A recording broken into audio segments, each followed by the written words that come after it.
Now you're working. Okay.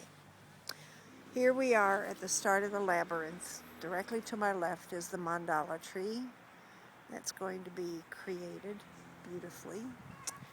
And if I go straight ahead, there is a tree in the background, and there is a stake in the ground here. And that is the beginning of the labyrinth. To the left are a bunch of U's. They have to go. They're all in the way, and they are creating dilemmas. The trees behind there are okay. They're outside of the parameter of the labyrinth. Going back to the center, I'm going to walk straight ahead.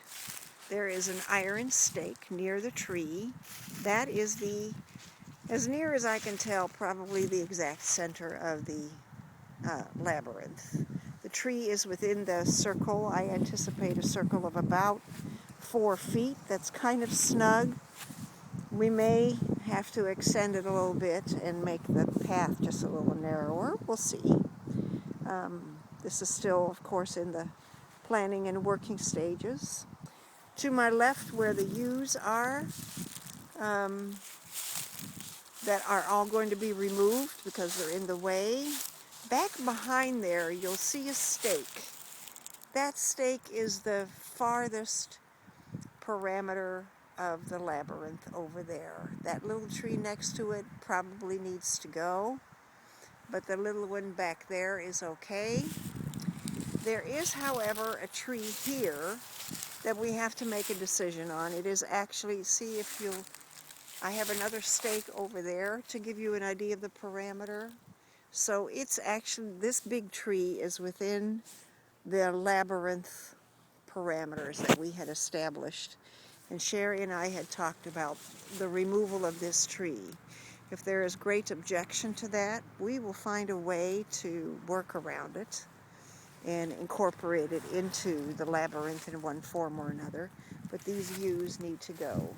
If I go back to the center tree over here and stand and look directly, oh my gosh, I don't know what my direction, I guess south. The undergrowth here is fine.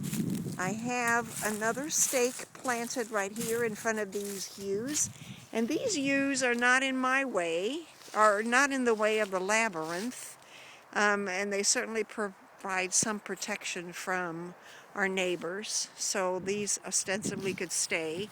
This limb over here will need to be trimmed off because people will tend to run into that with their heads, and we don't want that. To the right of that stake is the first pole from the clothesline. And it's scrunchy, but it could stay. It would be a great place to hang flags or an information board or centering prayers or any number of things. It could definitely lend itself to creative purposes. Its counterpart over here can also stay. It's not in the way either. And I can envision all sorts of creative people coming up with all sorts of creative ways to utilize those. Obviously, the stuff in between has got to go. Right next to that second light pole is the stake that establishes the far parameter of the labyrinth on the other side. There were a bunch of U's here, and I had said that they could stay. They just needed to be trimmed back a bit, but they ended up taking them out. These U's, if they're trimmed back, could stay. I'm flexible about whether you want to keep them or not.